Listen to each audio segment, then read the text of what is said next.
أعوذ بالله من الشيطان الرجيم بسم الله الرحمن الرحيم إن الله وملائكته يصلون على النبي يا أيها الذين آمنوا صلوا عليه وسلموا تسليما اللهم صل على محمد سبحان الله والحمد لله ولا إله إلا الله والله أكبر لله الحمد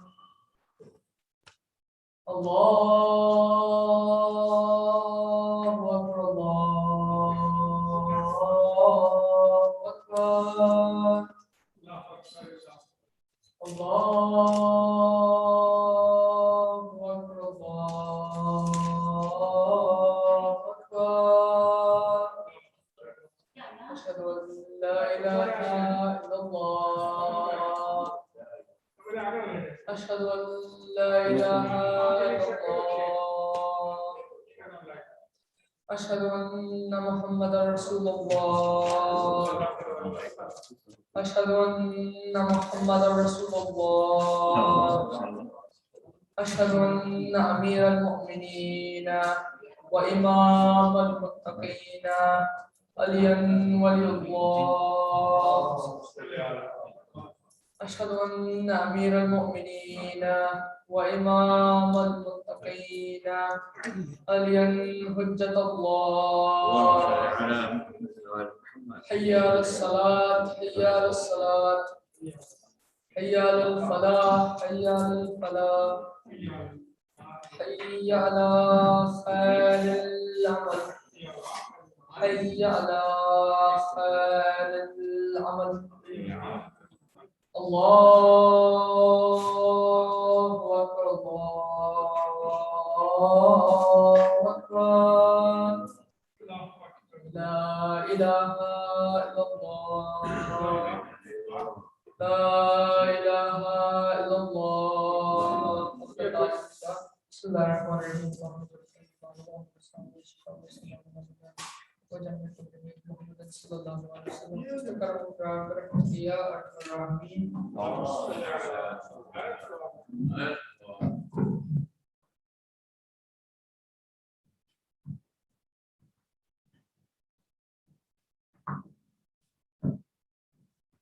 الله أكبر الله أكبر أشهد أن لا إله إلا الله أشهد أن لا إله إلا الله أشهد أن محمدا رسول الله أشهد أن محمدا رسول الله أشهد أن عليا ولي الله أشهد أن عليا حجة الله حي على الصلاة حي على الصلاة حي على الفلاح حي على الفلاح حي على خير العمل حي على خير العمل قد قامت الصلاة قد قامت الصلاة الله أكبر لا إله إلا الله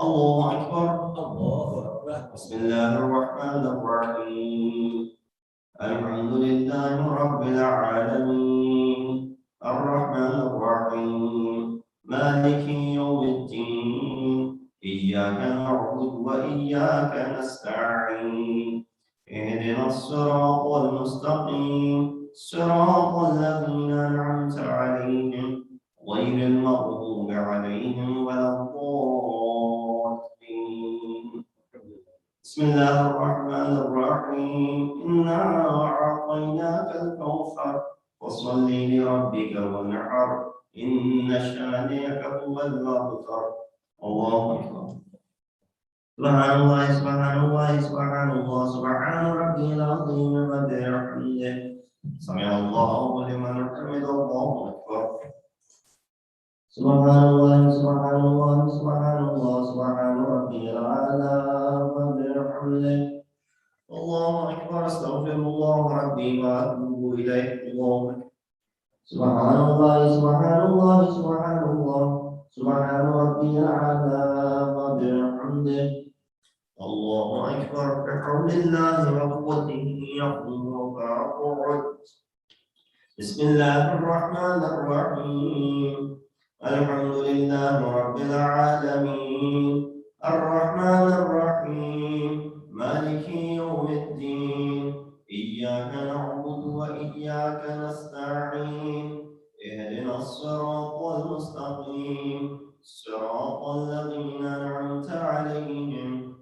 غير المغضوب عليهم ولا الضالين.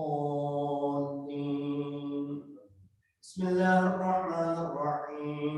قل هو الله أحد الله الصمد لم يلد ولم يولد ولم يكن له كفوا أحد. الله ربي الله أكبر. اللهم صل على محمد وآل محمد. ربنا اغفر لي ولوالدي وللمؤمنين يوم يقوم الحساب. رب زدني علما نافعا وعملا صالحا والهدني بالصالحين بجاه محمد وآله الطاهرين. الله أكبر.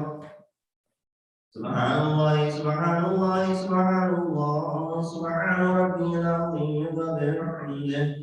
سمع الله لمن حمده. الله أكبر.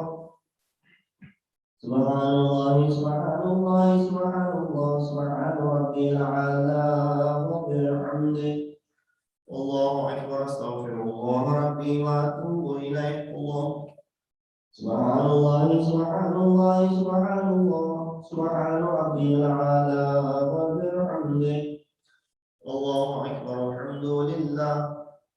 أشهد أن لا إله إلا الله وحده لا شريك له وأشهد أن محمدا عبده ورسوله.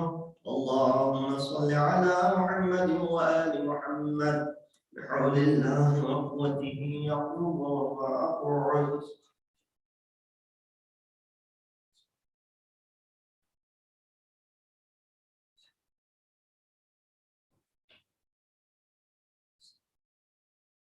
الله أكبر. سبحان الله سبحان الله سبحان الله سبحان ربي العظيم وبحمده. سمع الله لمن حمده. الله أكبر. سبحان الله سبحان الله سبحان الله سبحان ربي الأعلى وبحمده.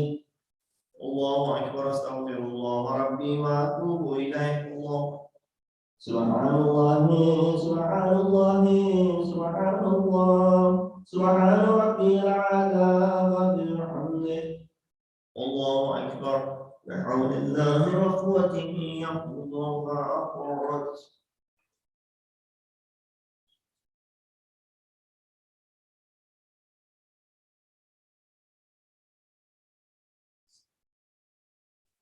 الله أكبر.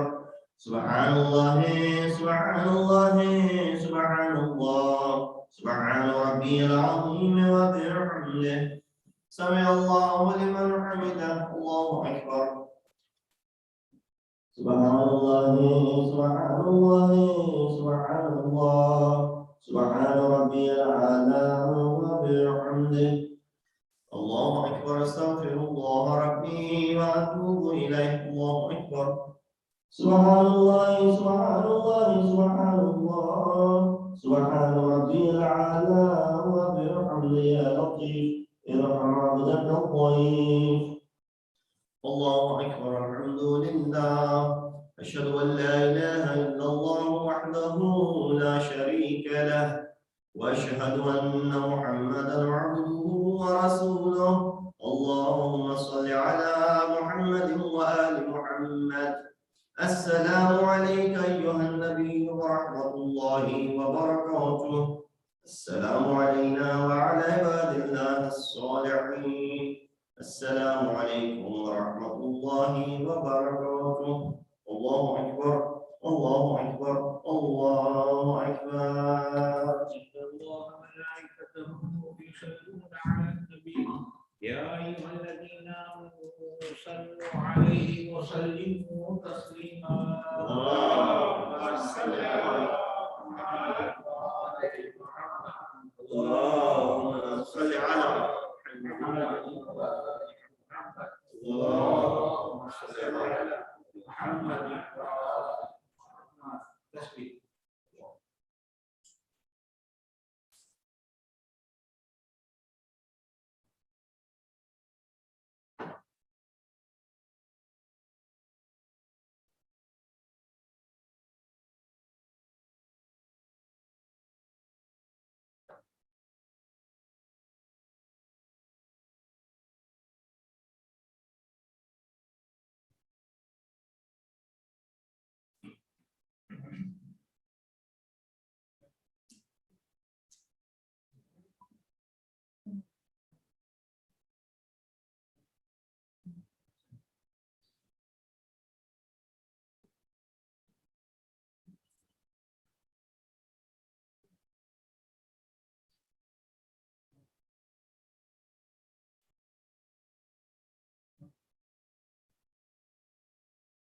اللهم صل على محمد وآل محمد.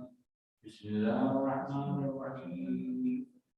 اللهم إنه ليس لي علم بموضع رزقي، وإنما أبلغه بخطرات تخطر على قلبي، وأجول في طلبه البلدان، فأنا فيما أنا طالب كالحيران، لا أدري في سهل أم في جبر، أم في أرض أم في سماء أم في بر أم في بحر، وعلى يدي من من قبل من، وقد علمت أن علمه عندك وأسبابه بيدي، وأنت الذي تقسمه بلطفك وتصرفه برحمتك.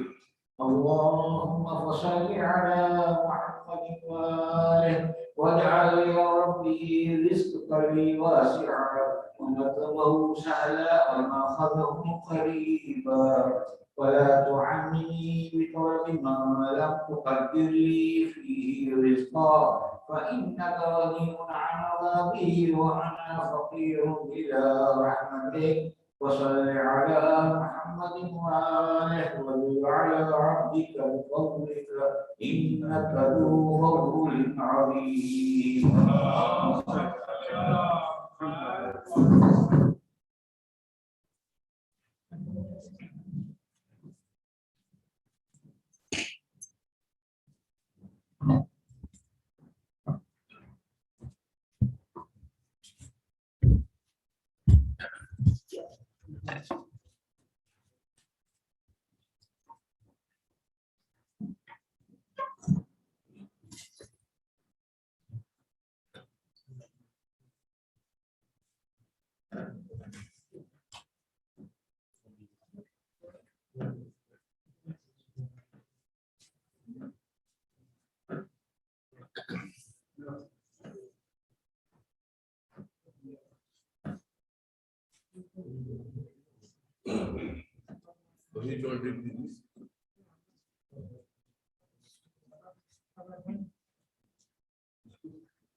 أعوذ بالله من الشيطان الرجيم. بسم الله الرحمن الرحيم.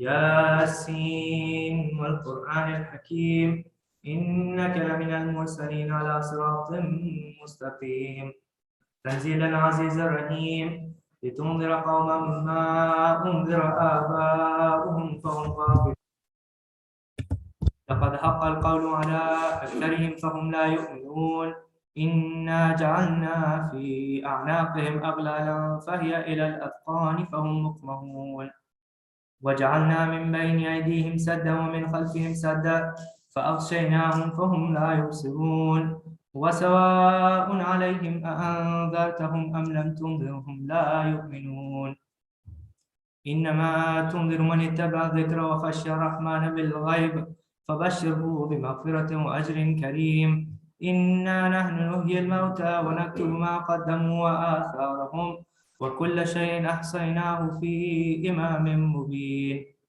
واضرب لهم مثلا أصحاب القرية إذ جاءها المرسلون إذ أرسلنا إليهم اثنين فكذبوهما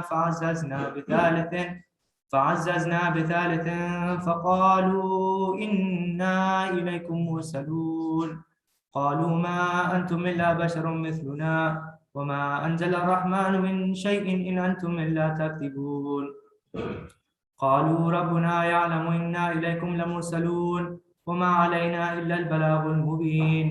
قالوا إنا تطيرنا بكم لئن لم تنتهوا لنرجمنكم وليمسنكم منا عذاب أليم. قالوا طائركم معكم أئن ذكرتم بل أنتم قوم مسرفون. وجاء من أقصى المدينة رجل يسعى قال يا قوم اتبعوا المرسلين اتبعوا من لا يسألكم أجرا وهم مهتدون. وما لي لا أعبد الذي فطرني وإليه ترجعون. أأتخذ من دونه آلهة إن يردني الرحمن بضر لا تغني عني شفاعتهم شيئا ولا ينقذون. إني ضل في ضلال مبين. إني آمنت بربكم فاسمعون. قيل ادخل الجنة قال يا ليت قومي يعلمون بما غفر لي ربي وجعلني من المكرمين. وما أنزلنا على قومه من بعده من جند من السماء وما كنا منزلين. إن كانت إلا صيحة واحدة فإذا هم خامدون. يا حسرة على العباد ما يأتيهم من رسول إلا كانوا به يستهزئون. ألم يروا كم أهلكنا قبلهم من القرون أنهم إليهم لا يرجعون. وإن كل لما جميع لدينا محضرون. وآية لهم الأرض الميتة أحييناها وأخرجنا منها هبا فمنه يأكلون. وجعلنا فيها جنات من نخيل وعناب وفجرنا فيها من العيون ليأكلوا من ثمره وما عملته أيديهم أفلا يشكرون. سبحان الذي خلق الأزواج كلها مما تنبت الأرض ومن أنفسهم ومما لا يعلمون. وآية لهم الليل نسلخ منه النهار فإذا هم مظلمون. والشمس تجري لمستقر لها ذلك تقدير العزيز العليم. والقمر قدرناه منازل حتى عاد كالعرجون القديم. لا الشمس ينبغي لها أن تدرك القمر ولا الليل سابق النهار وكل في فلك يسبحون. وآية لهم أنا حملنا ذريتهم في الفلك المشحون وخلقنا لهم من مثله ما يركبون. وإن نشأ نغرقهم فلا صريخ لهم ولا هم ينقذون إلا رحمة منا ومتاعا إلى حين. وإذا قيل لهم اتقوا ما بين أيديكم وما خلفكم لعلكم ترحمون. وما تأتيهم من آية من آيات ربهم إلا كانوا عنها معرضين. وإذا قيل لهم أنفقوا مما رزقكم الله قال الذين كفروا للذين آمنوا أنطعم من لو يشاء الله أطعمه إن أنتم إلا في ضلال مبين. ويقولون متى هذا الوعد إن كنتم صادقين ما ينظرون إلا صيحة واحدة تأخذهم وهم يخصمون فلا يستطيعون توصية ولا إلى أهلهم يرجعون. ونفخ في السور فإذا هم من الأجداث إلى ربهم ينسلون. قالوا يا ويلنا من بعثنا من مرقدنا هذا ما وعد الرحمن وصدق المرسلون. إن كانت إلا صيحة واحدة فإذا هم جميع لدينا محضرون. فاليوم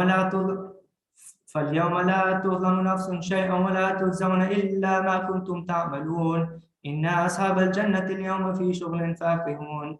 هم أزواجهم في ظلال على الأرائك متكئون لهم فيها فاكهة ولهم ما يدعون. سلام قولا من رب رحيم. وامتازوا اليوم أيها المجرمون. ألم أعهد إليكم يا بني آدم ألا تعبدوا الشيطان إنه لكم عدو مبين. وأن اعبدوني هذا صراط مستقيم. ولقد أضل منكم جبلا كثيرا أفلم تكونوا تعقلون.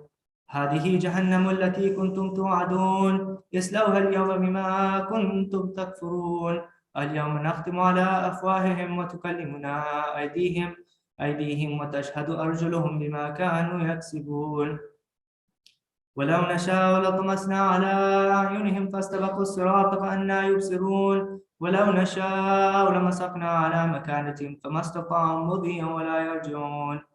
ومن نعمره ننكس في الخلق أفلا يعقلون. وما علمناه الشعر وما ينبغي له إن هو إلا ذكر وقرآن مبين لينذر من كان حيا ويحق القول على الكافرين. أولم يروا أنا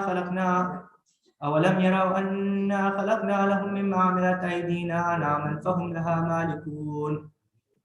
وظللناها لهم فمنها ركوبهم ومنها يأكلون ولهم فيها منافع ومشارب أفلا يشكرون واتخذوا من دون الله آلهة لعلهم ينصرون لا يستطيعون نصرهم وهم لهم جند مهترون فلا يحزنك قولهم إنا نعلم ما يسرون وما يعلنون أولم يرى الإنسان أنا خلقناه من نطفة فإذا هو خصيم مبين وضرب لنا مثلا ونسي خلقه قال من يحيي العظام وهي رميم قل يحييها الذي أنشأها أول مرة وهو بكل خلق عليم الذي جعل لكم من الشجر الأخضر نارا فإذا أنتم منه توقدون أوليس الذي خلق السماوات والأرض بقادر على أن يخلق مثلهم بلى وهو الخلاق العليم إنما أمره إذا أراد شيئا أن يقول له كن فيكون فسبحان الذي بيده ملكوت كل شيء وإليه ترجعون.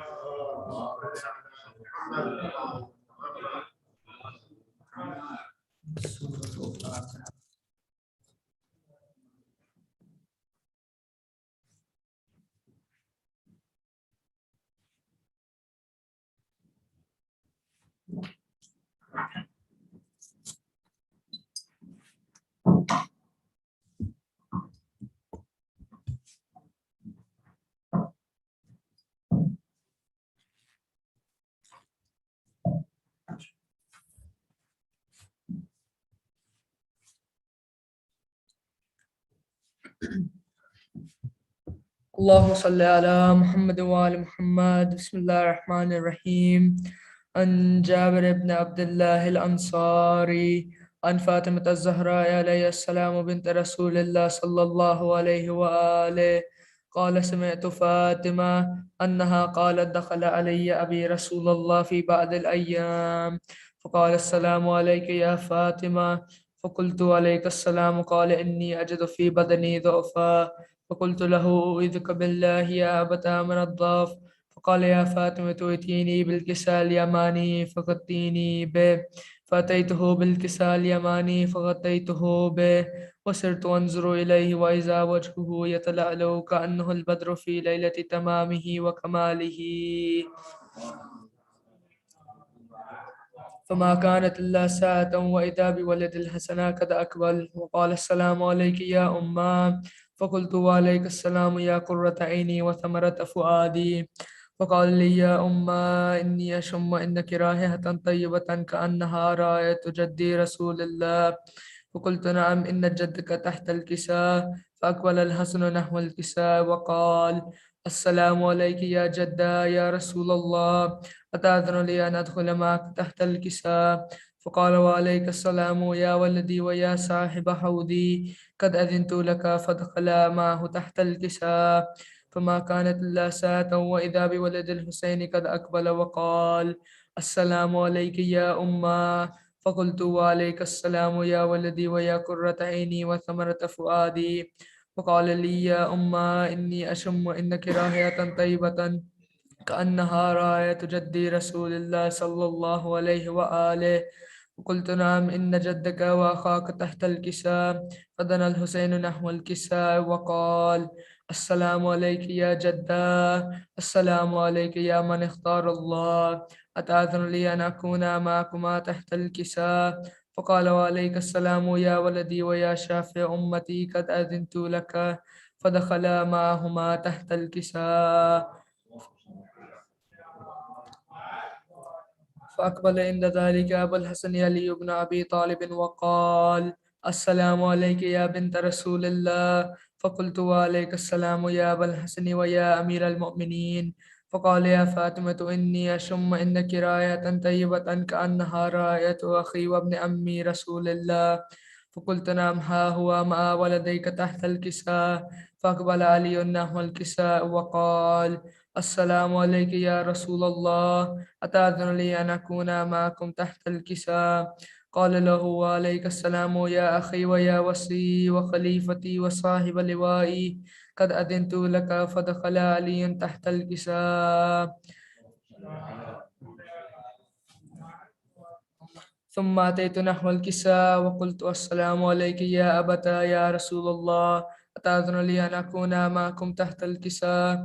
قال وعليك السلام يا بنتي ويا بدعتي، قد أذنت لك. فدخلت تحت الكساء، فلما اكتملنا جميعا تحت الكساء أخذ أبي رسول الله بطرف الكساء وأومأ بيد اليمنى إلى السماء وقال: اللهم إن هؤلاء لأهل بيتي وخاصتي وحامتي، لحمهم لحمي ودمهم دمي، يؤلمني ما يؤلمهم ويحزنني ما يحزنهم. أنا حرب لمن حاربهم وسلم لمن سالمهم وعدو لمن آداهم ومحب لمن أحبهم. إنهم مني وأنا منهم، فاجعل صلواتك وبركاتك ورحمتك وغفرانك ورضوانك علي وعليهم، وأذهب عنهم الرجس وطهرهم تطهيرا.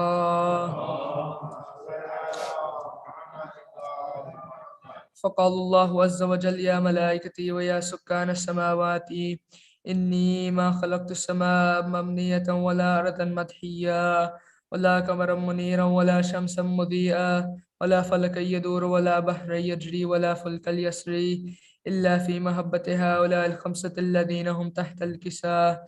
فقال الأمين جبرائيل: يا ربي ومن تحت الكساء؟ فقال عز وجل: هم أهل بيت النبوة ومعدن الرسالة، هم فاطمة وأبوها وبالها وبنوها. فقال جبرائيل: يا ربي أتأذن لي أن أهبط إلى الأرض لأكون معهم سادسا؟ فقال الله: نعم قد أذنت لك. فهبط الأمين جبريل وقال: السلام عليك يا رسول الله. العلي الأعلى يقرئك السلام ويخصك بالتحية والإكرام ويقول لك: وعزتي وجلالي إني ما خلقت السماء مبنية ولا أرضا مدحيا ولا قمرا منيرا ولا شمسا مضيئا ولا فلكا يدور ولا بحر يجري ولا فلكا يسري إلا لأجلكم ومحبتكم، وقد أذن لي أن أدخل معكم، فهل تأذن لي يا رسول الله؟ فقال رسول الله: وعليك السلام يا أمين وحي الله، إنه نعم قد أذنت لك. فدخل جبريل معنا تحت الكساء وقال لأبي: إن الله قد أوحى إليكم يقول: إنما يريد الله ليذهب عنكم الرجس أهل البيت ويطهركم تطهيرا.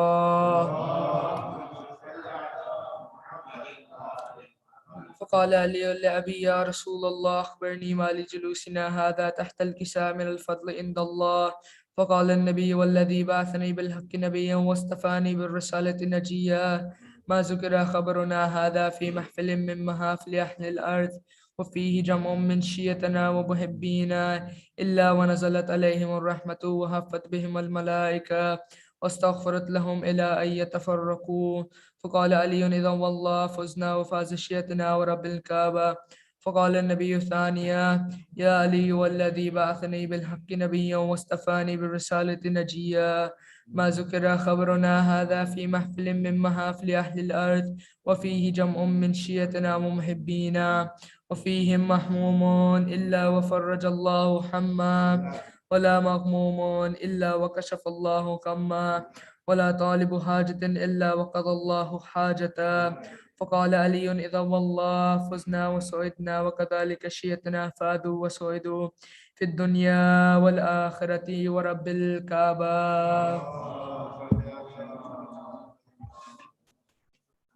سورة الفاتحة.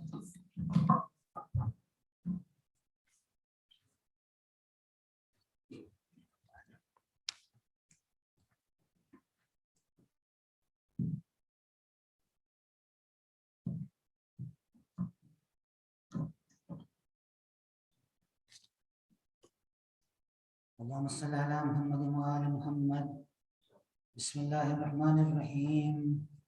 اللهم إني أسألك برحمتك التي وسعت كل شيء وبقوتك التي قهرت بها كل شيء وخضع لها كل شيء وذل لها كل شيء، وبجبروتك التي غلبت بها كل شيء، وبعزتك التي لا يقوم لها شيء، وبعظمتك التي ملأت كل شيء، وبسلطانك الذي على كل شيء، وبوجهك الباقي بعد فناء كل شيء، وبأسمائك التي ملت أركان كل شيء، وبعلمك الذي أحاط بكل شيء وبنور وجهك الذي أضاء له كل شيء يا نور يا قدوس يا أول الأولين ويا آخر الآخرين. اللهم اغفر لي الذنوب التي تحتك الاسم، اللهم اغفر لي الذنوب التي تنزل النقم، اللهم اغفر لي الذنوب التي تغير النعم، اللهم اغفر لي الذنوب التي تحبس الدعاء، اللهم اغفر لي الذنوب التي تقطع الرجاء، اللهم اغفر لي كل ذنب أذنبته وكل خطيئة أقطعتها. اللهم إني أتقرب إليك بذكرك وأستشفي بك إلى نفسك وأسألك بجودك أن تضيئني من قربك وأن توضئني شكرك وأن تلهمني ذكرك. اللهم إني أسألك سؤال خاضع متذلل خاشع أن تسامحني وترحمني وتجعلني لقسمك راضيا قانئا وفي جميع الأحوال متواضعا. اللهم أسألك سؤال من اشتدت فاقته وأنزل بك عند الشدائد حاجته وأظمى فيما عندك رغبته. اللهم عظم سلطانك وعلى مكانك وخفي مكرك وظهر أمرك وغلب قهرك وجرت قدرتك ولا يمكن الفرار من حكومتك. اللهم لا أجد لذنوب غافلا ولا لكبائه ساترا ولا لشيء من أمله القبيح بالحسن مبدلا غيرك. لا إله إلا أنت سبحانك وبحمدك. ظلمت نفسي وتجرعت بجهلي وسكنت إلى قديم ذكرك لمنك علي. اللهم مولاي كم من قبيح سترت وكم من فاد من البلاء أقلته وكم من إثار وقيته وكم من مكروه دفعته وكم من ثناء جميل لست أهلا له نشرته. اللهم أظم بلائي وأفرت بي سوء حالي وقصرت بي أعمالي وقادت بي أغلالي وحبسني النفي بود أملي وخلت بالدنيا بغرورها ونفسي بخيانتها ومضالي. يا سيدي فأسألك بعزتك أن لا يحجب عنك دعائي سوء أملي وفعالي ولا تفضحني بخفيه ما اطلعت عليه من سري ولا تعجلني بالعقوبة على ما عملته في خلواتي من سوء فعلي وإساءتي ودوام تفريطي وجهالتي وكثرة شهواتي وغفلتي. وكن اللهم بعزتك لي في كل الأحوال رؤوفا وعلي في جميع الأمور عطوفا. إلهي ومولاي وربي من لي غيرك أسأله كشف الضر والنظر في أمره. إلهي ومولاي أجريت علي حكما اتبعت فيه هوى نفسي ولم أهترس فيه من تزيين عدوي فغرني بما أهوى وأسأله على ذلك القضاء فتجاوزت ما جرى علي من ذلك بعد حدودك وخالفت بعض أوامرك فلك الحمد علي في جميع ذلك ولا حجة لي فيما جرى علي فيه قضاؤك وألزمني حكمك وبلاؤك وقد أتيتك يا إلهي بعد تقصيري وإسرافي على نفسي معتذرا نادما منكسرا مستقيلا مستغفرا منيبا مقرا مذعنا معترفا لا أجد مفرا مما كان مني ولا مظهر أتوجه إليه في أمري غير قبولك أذني وإدخالك إياي في سعة رحمتك. اللهم فاقبل عذري وارحم شدة ضري وفكني من شد وثاقي. يا رب ارحم ضعف بدني ورقة جلدي ودقة عظمي يا من بدأ خلقي وذكري وتربيتي وبري وتغذيتي. هبني لابتداء كرمك والسالف بالركاب. يا إلهي وسيدي وربي وتراك معذب بنارك بعد توحيدك وبعد ما انتوى عليه قلبي من معرفتك ولهج به لساني من ذكرك واعتقده ضميري من حبك وبعد صدق اعترافي ودعائي خاضعا بربوبيتك. هيهات أنت أكرم من أن تضيع من ربيته أو تبعد من أدنيته أو تشرد من آويته أو تسلم إلى البلاء من كفيته ورحمته. وليت شعري يا سيدي وإلهي ومولاي أتسلط النار على وجوه خبرت بعظمتك ساجدة وعلى ألسن نطقت بتوحيدك صادقة وبشكرك مادها وعلى قلوب اعترفت بإلهيتك محققة وعلى ضمائر أحوت من العلم بك حتى صارت خاشعة وعلى جوارها سعت إلى أوطان تعبدك طائعة وأشارت باستغفارك مذعنة. ما هكذا الظن بك ولا أخبرنا بفضلك أنت يا كريم.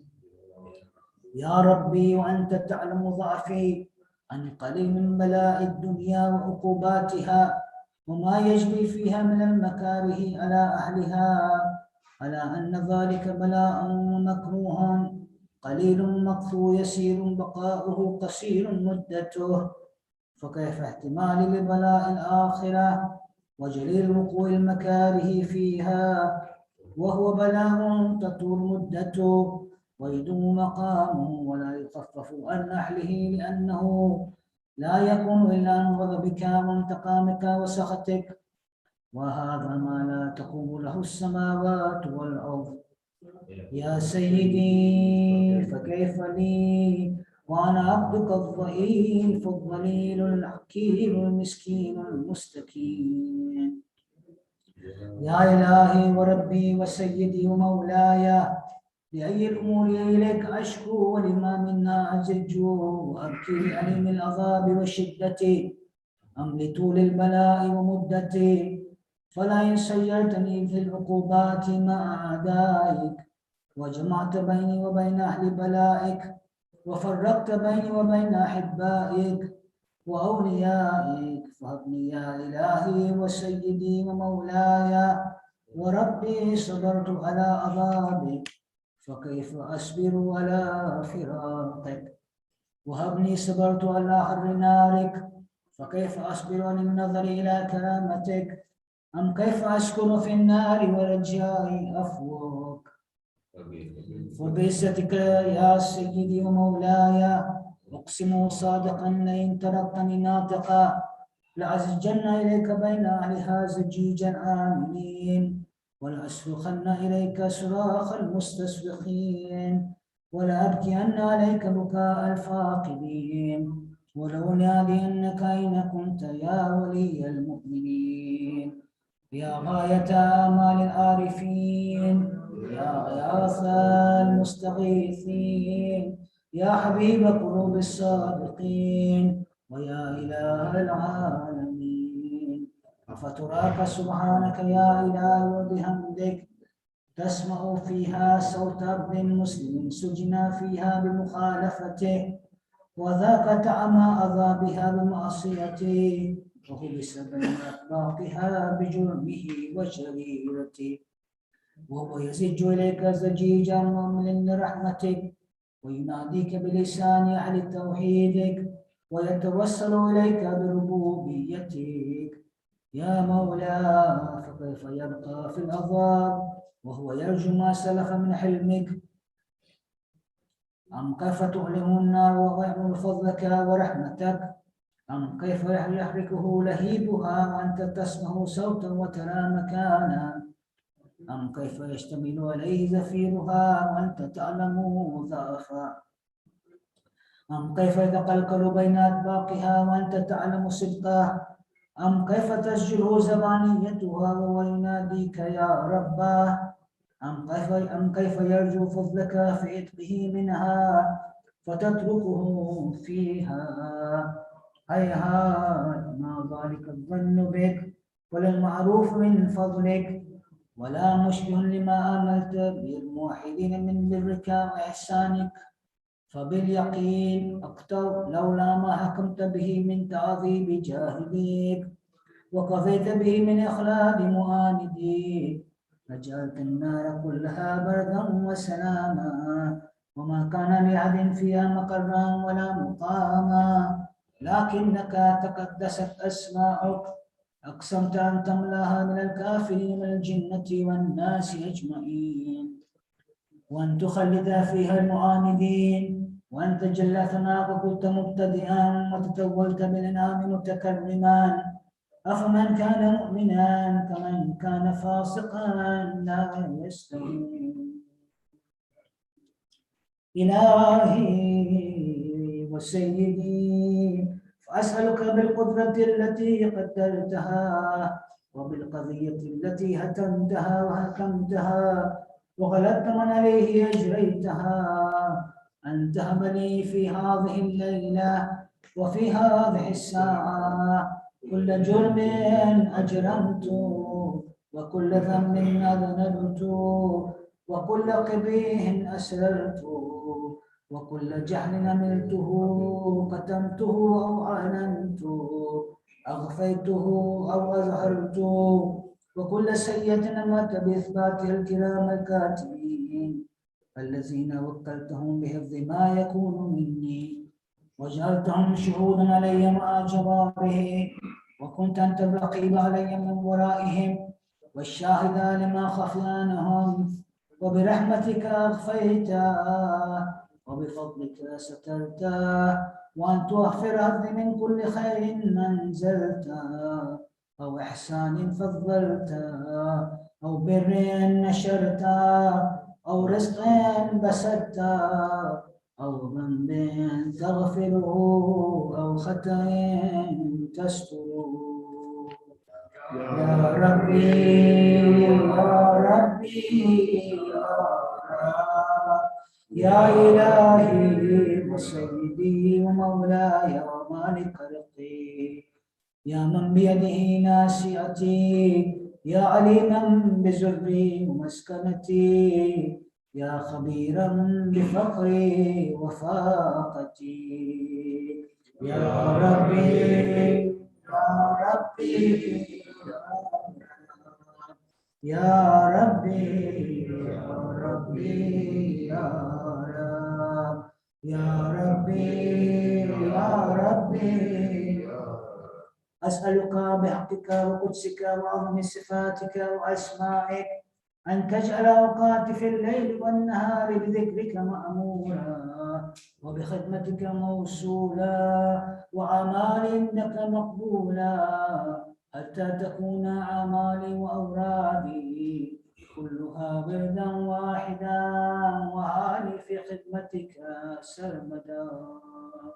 يا سيدي يا من عليه مؤولي، يا من إليه شكوت أحوالي، يا ربي يا ربي يا رب يا ربي يا ربي يا رب يا ربي يا ربي، قوي على خدمتك جواره واشدد عزيمة جوانه، وهب لي الجد في خشيتك والدوام في الاتصال بخدمتك حتى أسرع إليك في ميادين السابقين وأسرع إليك في المبادرين وأشتاق إلى قربك في المشتاقين وأدنو منك دنو المخلصين وأخافك مخافة الموقنين وأجتمع في جوارك مع المؤمنين. اللهم ومن أرادني بسوء فعليه ومن كادني فقد، وجلني من أحسن يبيدك نسيبا عندك وأقربهم منزلة من وأخصهم زلفة لديك، فإنه لا ينال ذلك إلا بفضلك، وجد لي بجودك وعطف علي بمجدك واحفظني برحمتك، وجل لساني بذكرك الحجاب وقلبي بحبك مقيما ومن علي بحسن إجابتي وقني أثرتي واغفر ذلتي فإنك قضيت على عبادك بعبادتك وأمرتهم بدعائك وضمنت لهم الإجابة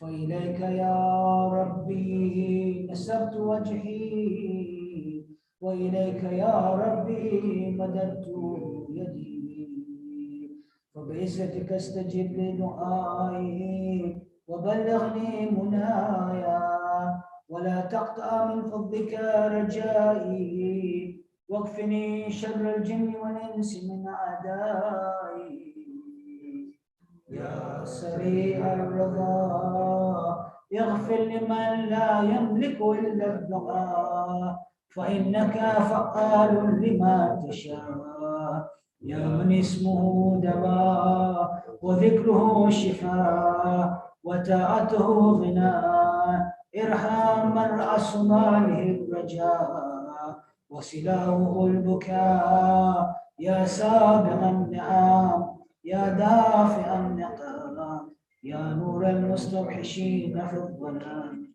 يا علما لا يعلم صل على محمد وآل محمد وافعل به ما أنت أهله وصلى الله على رسوله والأئمة الميامين من آله وسلم تسليما كثيرا اللهم صل على محمد وآل محمد. صلوا بارك الفاتحة.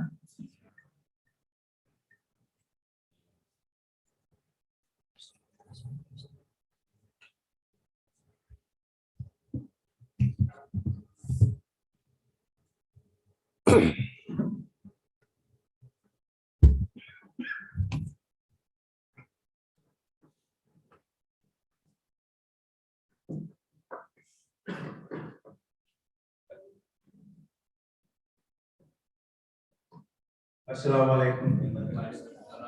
Bismillahirrahmanirrahim. Tonight's Shab-e-Jumah program has been sponsored by the families of Dr. and Mrs. Mazahir Lala. Please join me in reciting Surah Fatiha for the Marhumeens of the sponsoring families, especially Mazahir's mother, Marhuma Sufaina Lala. Bismillahirrahmanirrahim.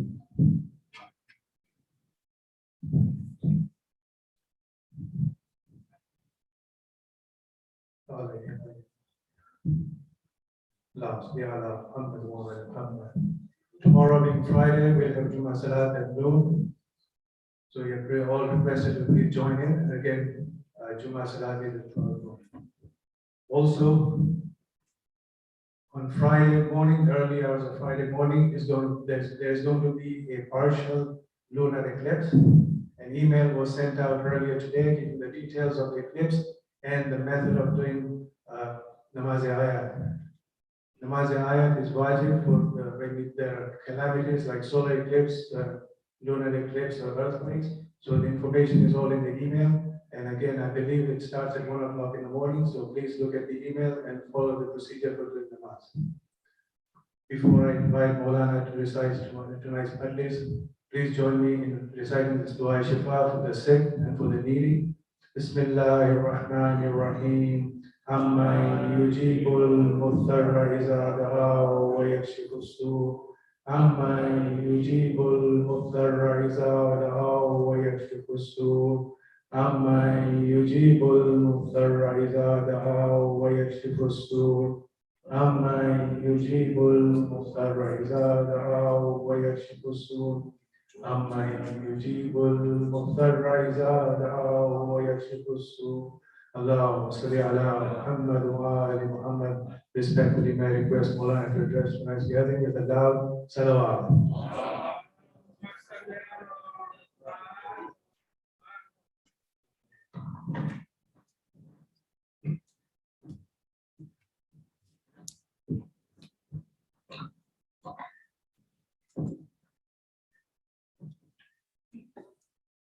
رحم الله من قرأ سورة الفاتحة. بسم الله الرحمن الرحيم.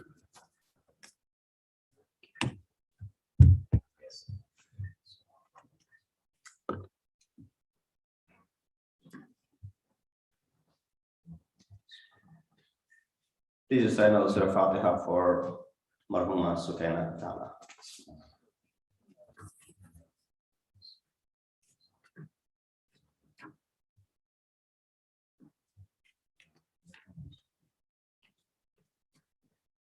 أعوذ بالله من الشيطان الرجيم بسم الله الرحمن الرحيم الحمد لله الذي قصرت عن رؤيته أبصار الناظرين وعجزت عن نعته أوهام الباصفين الحمد لله رب العالمين الصلاة والسلام على أشرف الأنبياء والمرسلين خاتم النبيين أبي القاسم محمد وأهل بيته الطيبين الطاهرين المعصومين الذين أذهب الله عنهم الرجس وطهرهم تطهيرا. أما بعد فقد قال الله تبارك وتعالى وقوله الحق وهو أصدق القائلين بسم الله الرحمن الرحيم يا أيها الذين آمنوا اتقوا الله وابتغوا إليه الوسيلة وجاهدوا في سبيله لعلكم تفلحون صدق الله العلي العظيم.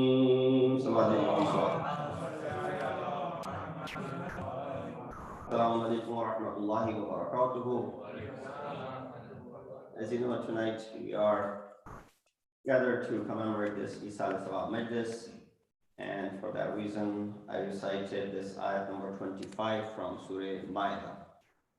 It's a very commonly recited ayah, and with the recitation many of you would understand the discussion which is predominantly is being addressed in this particular ayah.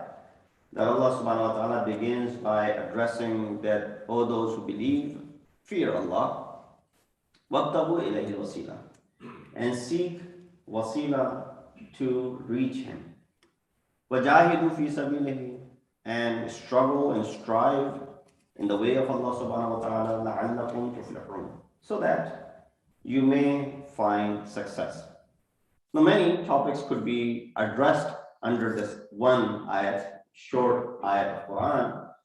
The concept of Iman, the concept of Taqwa, the concept of wasila, and the concept of jihad, and the concept of success. So you had Iman, Ya ayyuhalladhina amanu, ittaqullah, fear Allah, wabtaghu ilayhi wasila, seek wasila, and intercession towards Allah subhanahu wa ta'ala, wajahidu fi sabilihi, and go ahead and do jihad in His way, لَعَلَّكُمْ تُفْلِحُونَ, so that you may become successful. And of course, the concept of tawassul and the concept of intercession and shafa'at has been mentioned a great deal. It's not that we are lacking in the understanding of the concept of shafa'at, or it is the first time that we are hearing this concept or has not been addressed prior to this. So many a time, even from myself, you may have heard this concept and from the other speakers as well. But one thing you might find common in those different addresses is that majority of the time, people like me spend time talking about the validity of a wasila. That is wasila allowed or not? Because there exist many schools of thought who don't believe in wasila. And so a majority of the time when we are talking about tawassul or doing tawassul to ma'asumeen, our attentions are focused on the concept of proving tawassul, that this tawassul is allowed. And then we'll recite this ayat from Quran, for example. وَابْتَغُوا إِلَيْهِ الْوَسِيلَةِ. Allah subhanahu wa ta'ala is saying, you want to come to me, use wasila. Or we'll recite ayats such as Surah Baqarah says, وَاسْتَعِينُوا بِالصَّبْرِ وَالصَّلَاةِ. Seek assistance from sabr and salat. And many riwayat in this reference that we find in order to go ahead and prove the point that wasila or tawassul is something which is permissible. While the problem is that, we should move past the concept of proving to ourselves that wasila is allowed. Tawassul is something which is musallamun haqiqa in our madhhab al-tashayyu. This is something which we take pride in, and this is something which we believe in as an aqidah, proven aqidah. And therefore, there's no need to continue to prove the fact that it's allowed or not. Of course, you'll be posed with questions from many that you come across that whether it is allowed or not. But again, you're going to be still stuck in responding to them, whether it is permissible or not. And of course, the same wasila will be used, same resources will be used, the ayat and the ahadith. What we need to focus more on is as to how to do tawassul. This is something which rarely do you hear anyone talk about, that how should we do tawassul. Move past the fact that we're trying to prove tawassul to anyone, get to the point where we are accustomed to doing this tawassul. How do we go about doing this tawassul? What are the methods of wasila and what are the methods of doing this tawassul? Because if you look into the kalam of even Ahl al-Tasannud, Sahmandi in his book Al-Wafa al-Wafa, or even Ibn Asakir in his book, quoting from Imam Shafi'i, the famous quotation from Imam Shafi'i where he says, Alun Nabi Zari'ati, that Ahl Bayt or Al Nabi are my wasila. They are my intercessors. وَهُمْ إِلَيْهِ وَسِيلَتِي, and they bring me closer to Allah subhanahu wa ta'ala. أَرْجُو بِهِمْ أُعْطِي غَدًا, I hope that they provide for me tomorrow on the day of judgment. بِيَدِ الْيُمْنَى صَحِيفَتِي, in my right hand, my sahifa. Right hand sahifa means that you are the dwellers and the inhabitants of the paradise. So very beautifully, Imam Shafi'i, one of the four Imams of Ahl Sunnah, in this beautiful, he says, Alun Nabi Zari'ati, Wahum ilayhi wasilati, Arju bihim u'ti ghadan, biyadil yumna sahifati. Salawat biji Muhammad wa ali Muhammad.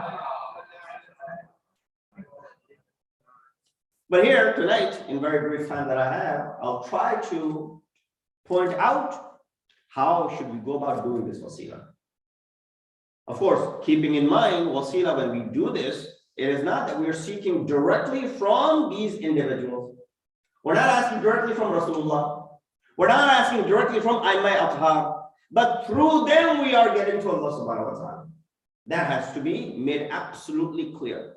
In order for us to do this wasila or understand this tawassul, there's a general tawassul, and then there's a specific tawassul.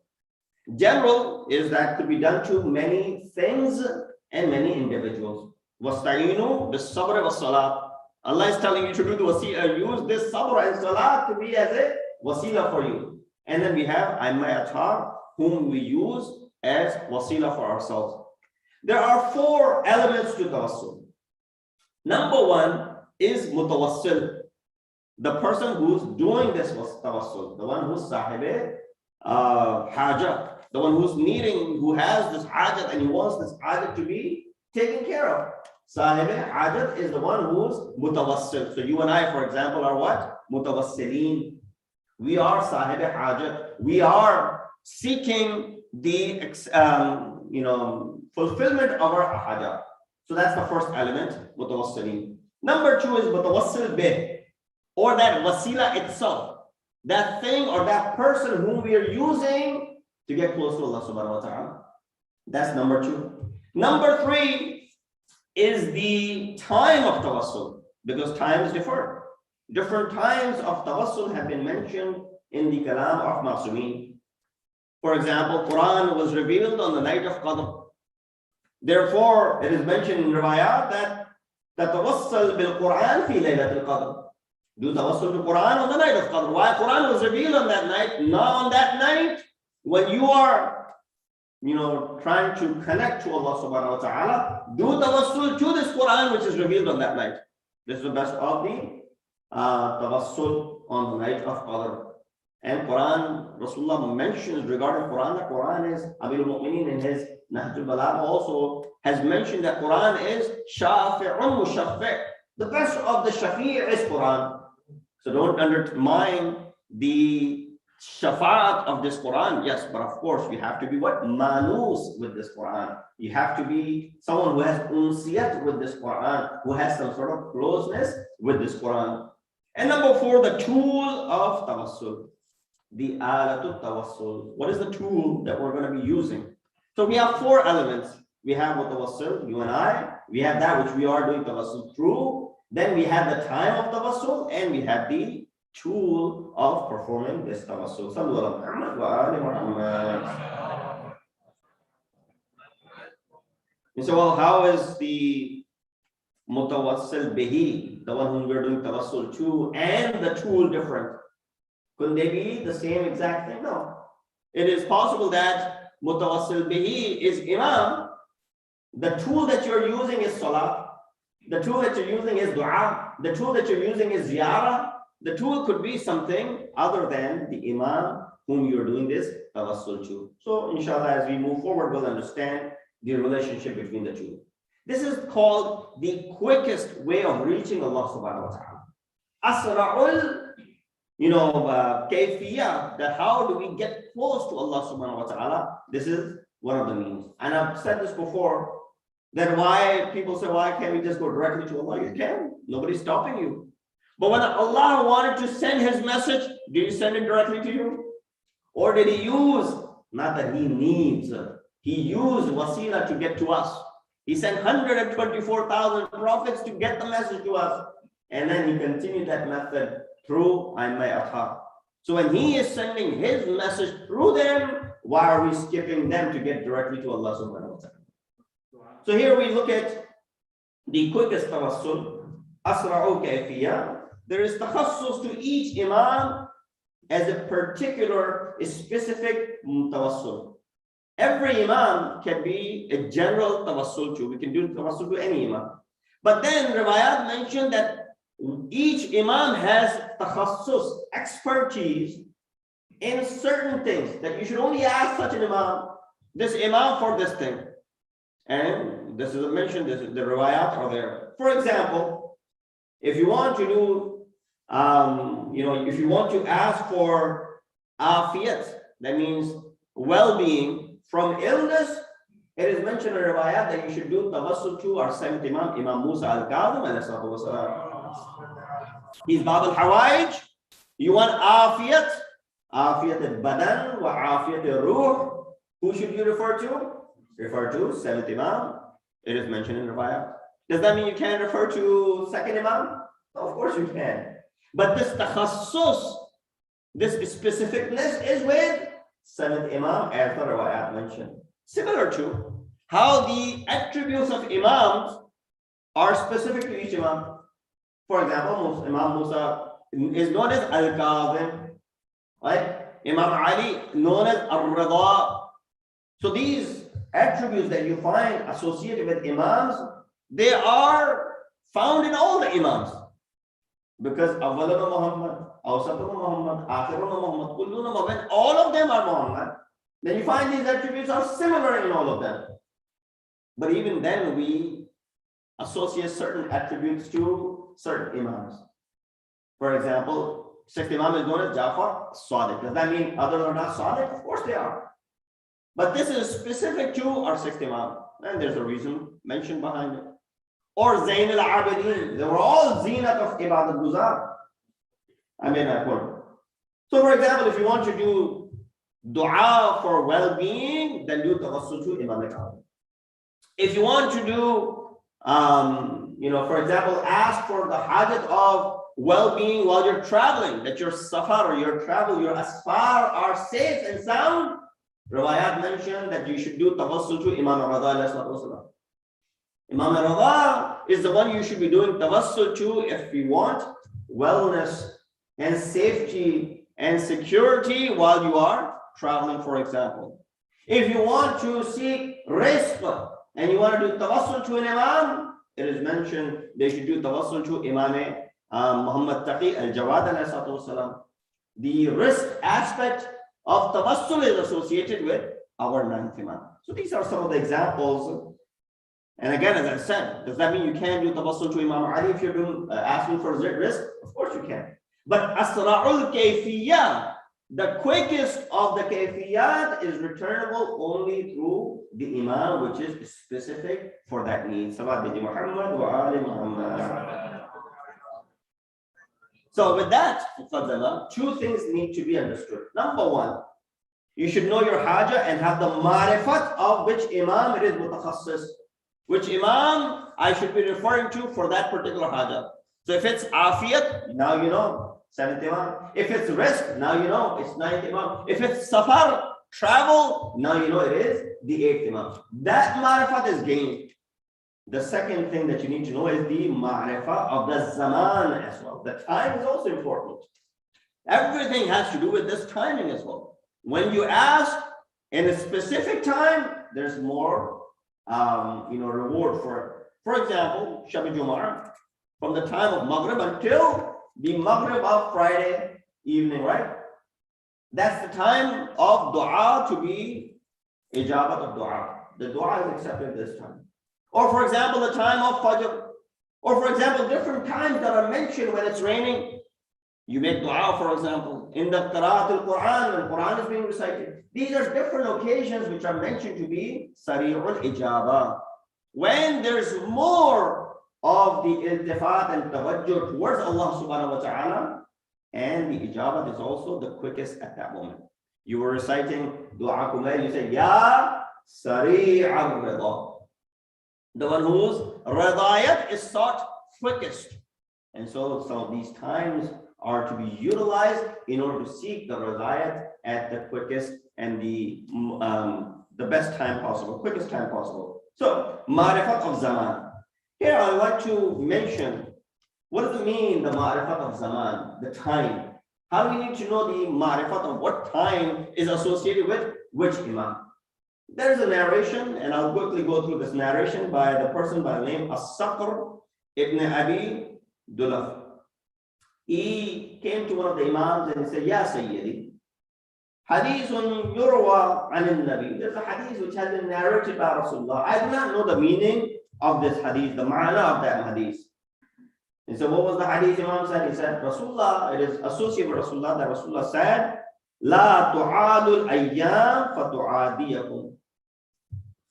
Don't be, tu'adi is basically when you are standing opposite of something. In, for example, muqabila, you're basically fighting it. Don't fight the days, they'll fight back to you. Or don't be the harif of the days. Don't be on the opposite side of the days, because they will then turn against you. He said, I don't understand, what does it mean? Imam said, Na'am, al-ayyamu nahnu ma qamat as-samawat wal. We are meant by the days. And then Imam said, was-sabtu ismu Rasulillah. Saturday is the name of Rasulullah. Sabt is the name of Rasulullah. Wal-ahadu amirul mu'mineen. Sunday is associated with Amirul Mu'mineen. Wal-Ithnain al-Hasan wal-Husayn. Monday is associated with Sibtain al-Hasanain alayhi salatu wasalam. Wat-Talatha Ali ibn al-Husayn wa Muhammad ibn Ali wa Jafar ibn Muhammad. And Tuesday is associated with 4th, 5th, and 6th Imam. Wal-Arbi'a Musa ibn Jafar wa Ali ibn Musa wa Muhammad ibn Ali wa Ana. And Wednesday is associated with 7th, 8th, 9th, and myself. So that means 10th Imam is narrating this hadith. And then he says, Wal Khamis ibni al-Hasan, Thursday, today, is associated with my son, Imam Hasan al-Askari alayhi salatu wasalam. Wal Jum'atu ibni, the son of my son, which is the hujjat of this world, Imam Mahdi ajallahu ta'ala farajuh sharif. So here Imam explains all the days are associated with a particular Imam. Out of all of this, remember I said general tawassul and specific tawassul, because these are the ayyam in which we celebrated the birth of 11th Imam as well. I'll speak only in regards to 11th Imam and the tawassul to 11th Imam. And before telling anyone to do anything, I make sure that I did it myself. The usloob that we have from Sheikh Abbas Qummi, Mafatul Jinan, which has the amal for every single day of the year. You go ahead and speak to Sheikh Abbas Qummi, who's no longer alive, but when he was, Sheikh, you mentioned all of these amal, have you done it yourself? You're telling us that this is mustahab, this is mustahab, this is good, this is good. From morning till evening till night, you have all these amal. Have you done it yourself? Sheikh Abbas Ummi in the Muqaddamah of the book writes, I did everything for the entire year before I gave it to the world. I perform every single action before I'm telling everyone else to go ahead and do these actions. So that means I've done this before I'm telling you to do this tonight as well. So now you have the ma'rifat of zaman, the time, the imams and the association to all the imams. Saturday, Rasulullah; Sunday, Amir al-Mu'mineen and Jalaba Sayyida as well. Monday, Imam Hassan, Imam Hussain. Tuesday, the 3 imams after. Wednesday, the 4 imams after. Thursday to 11th imam, and Friday to Imam al-Zamana. And we understand why Friday would be associated to Imam al-Zamana. That is very, very obvious. With that day is now in your mind, the time of the day is also associated with imams. That is the reason, they are the reason for the khilqat of the entire world. Every single day, there are times which are specific to a particular imam.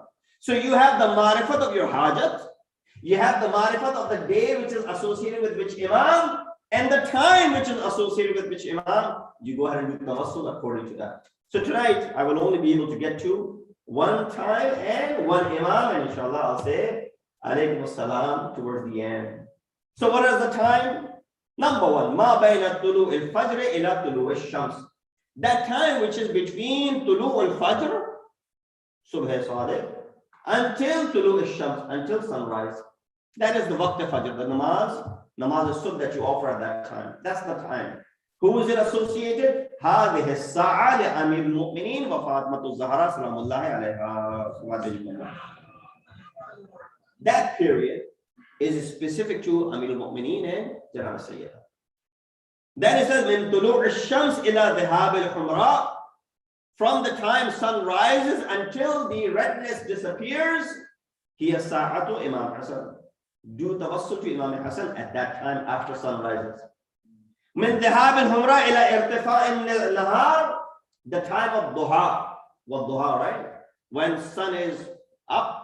And that's the time which is just before the noon, maybe in between, sunrise and noon. That's the time which is called duha or duha.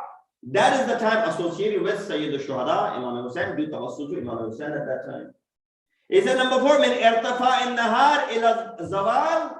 From that time, duha, until the time of zawal, when namaz al-dhuhr becomes obligatory.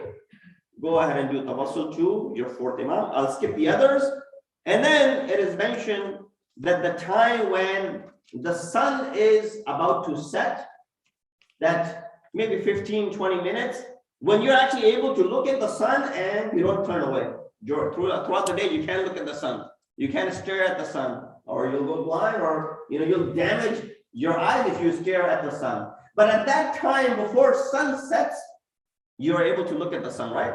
You're able to see the disk in its entirety, and it does not affect your eyes. That is the time which is associated with our 11th Imam, Imam Hasan al-Askari, alayhi salatu wassalam. So I'll skip the example of tawassul to Janab Amir al-Mu'mineen because of the brevity of time. But I'll go directly to the tawassul to 11th Imam, the method of doing it, the tool that we need, the time that we need, and the zaman that we need. Inshallah, we'll bring to conclusion there. We have 3 matters which explains this. Number 1, what is the time of tawassul to 11th Imam? If I ask you when, you should be able to tell me.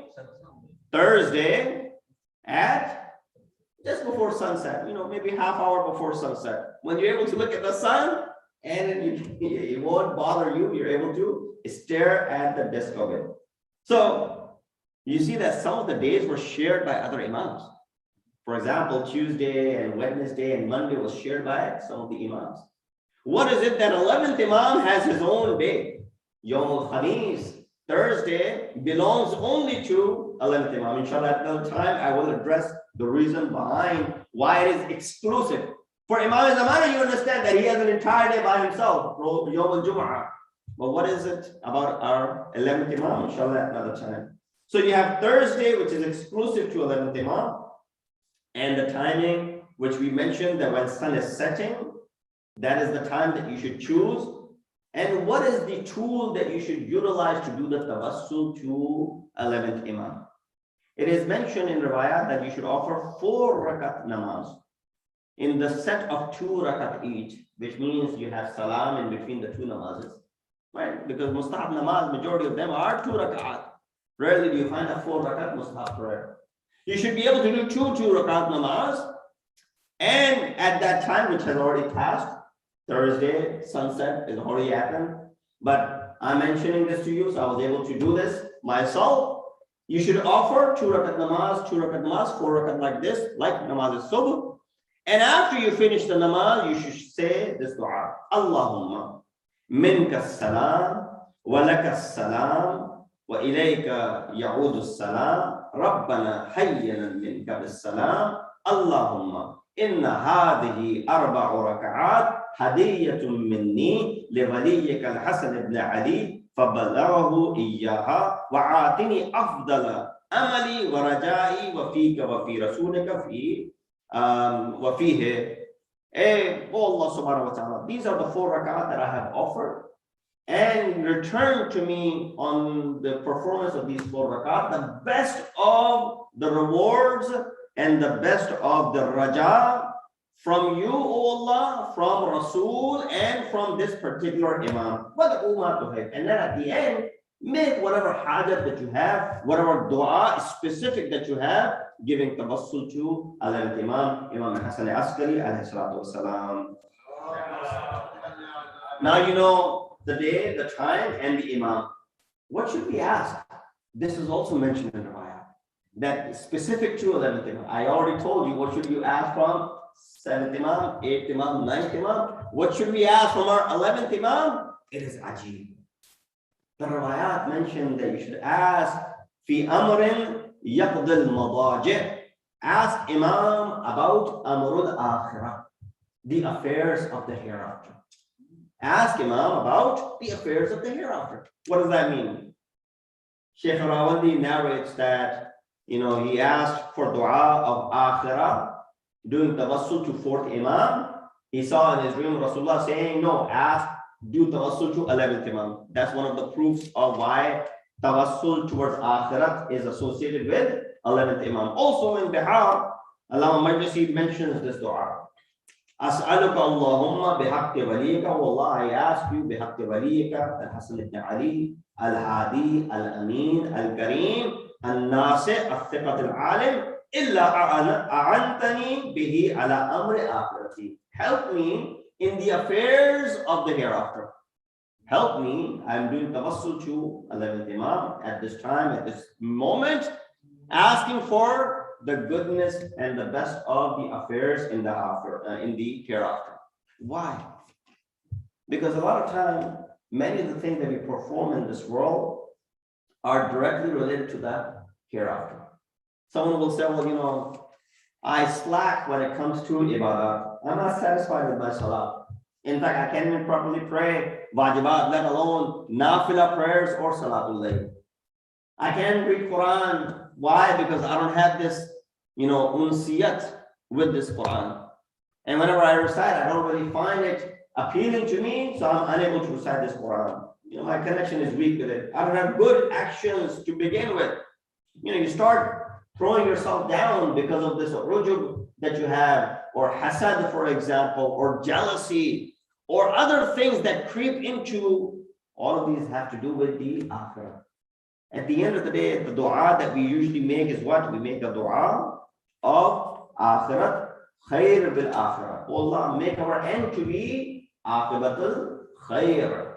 That's why it says, wasilatuka ila Allah bima yartabidu ila umur al-akhirah. Your wasila towards Allah subhanahu wa ta'ala, as far as your umur and the affairs of the hereafter are concerned, is who? Your 11th Imam, Imam Hasan-e-Askari alayhi salatu wassalam. So make sure this wasila is understood. This wasila should not be taken for granted. Now you know the days, you know the times. One of the persons to whom we should do wasila to is Janab Fatimah Zahra on the day of Sunday. Sunday is associated with her highness, that you should do wasila to her, and the specific time which is mentioned regarding that I had mentioned to you, that time of Fajr, that morning prayer period, which is only exclusive to Amir al-Mu'mineen and Janab al-Sayyidah, use that time. And the means that you can use to do tawassul to her is by reciting the ziyarah, and there's some shorter du'as which are mentioned.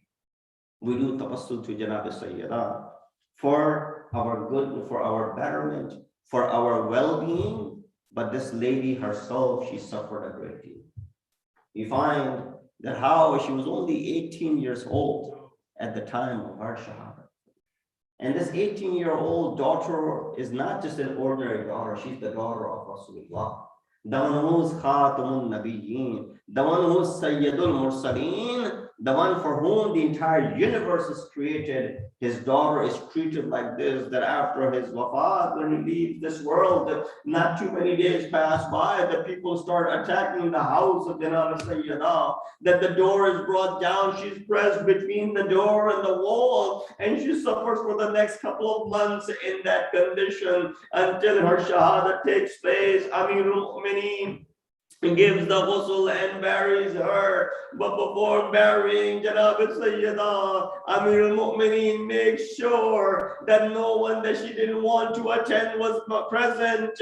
There were only a handful of people from the ashab that came according to the wasiyat of Janab Sayyidah, and they were taken to the graveyard, and she was buried without any mahram looking. Amir al-Mu'mineen made sure to go ahead and hide the grave of Sayyidah, lest anyone tried to dig up the grave of Janab Sayyidah. But I will say, oh Janab Sayyidah, with all the respect that was given at the time of your burial and your ghusl, but come to see that not at any point was your hijab jeopardized even after your shahadat. But come to Karbala, you see Zainab, Kulthum, they're fighting and doing jihad with their hijab. ألا لعنة الله القوم الظالمين وسيعلم الذين ظلموا أي منقلب ينقلبون إنا لله وإنا إليه راجعون. Allah, please accept our dua tonight.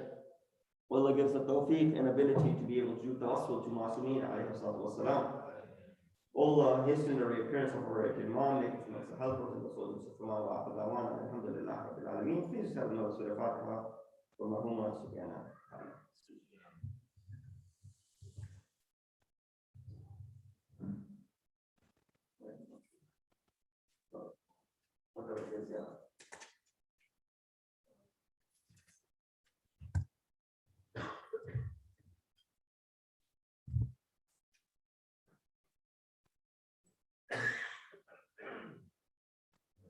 Assalamu alaikum ya Rasulullah, assalamu alaikum ya Nabi Allah, assalamu alaikum ya Habib Allah, assalamu alaikum ya Khiyaraj Allah, assalamu alaikum wa rahmatullahi wa barakatuh.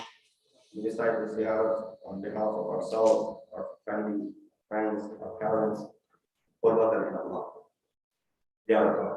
Assalamu alaikum ya warith Adam safatillah. Assalamu alaikum ya warith Nuh Nabiyillah. Assalamu alaikum ya warith Ibrahim Khalilillah. Assalamu alaikum ya warith Musa Kalimillah. السلام عليك يا وارث عيسى روح الله. السلام عليك يا وارث محمد حبيب الله.